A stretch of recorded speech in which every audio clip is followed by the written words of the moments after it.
சிறுகடிக்க ஆசை சரியில்ல. அடுத்து வர எபிசோட்ல நம்ம சிந்தாமணி இருந்துட்டு ரோகிணி கிட்ட போயிட்டு, "நீ இந்த வீட்ல இருக்க வேண்டாம். மாஸ்டருக்கு தெரிஞ்சா ரொம்பவே வருத்தப்படுவாங்க. அதனால எனக்கு இன்னொரு வீடு இருக்கு. நீ அங்க இருந்து நீ என்னெல்லாம் நினைக்கிறியோ அது எல்லாத்தையும் நீ நிறைவேத்திக்கோ" அப்படின்ற மாதிரி சொல்லிடுறாங்க. என்னையும் நீங்க வீட்டை விட்டு வெளியே போக சொல்லிடுவீங்களோன்னு நான் ரொம்பவே பயந்து போயிருந்தேன்.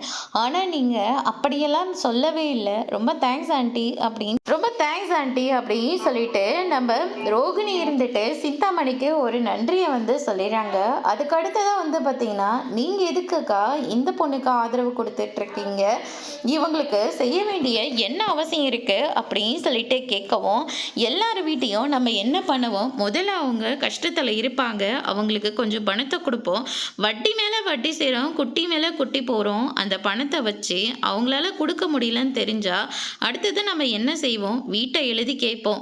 அந்த இடம் வந்து எவ்வளோ பெருசாக இருக்க தெரியுமா, கிட்டத்தட்ட 2.5 ஏக்கர் வரும்.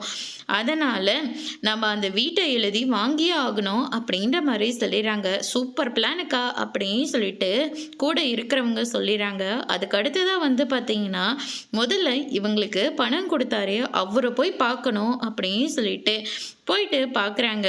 பார்த்ததுக்கப்புறமா அந்த சிந்தாமணி இருந்துட்டு, "ரோகிணி எனக்கு தெரிஞ்சவங்க தான், அந்த வீட்டு பத்திரத்தை மட்டும் கொடுத்துருங்க" அப்படின்ற மாதிரி சொல்லிடுறாங்க. அப்படின்னா அவங்க எனக்கு 28 லட்சம் கொடுக்கணும், அதை திருப்பி கொடுங்க அப்படின்ற மாதிரி சொல்லிடுறாங்க.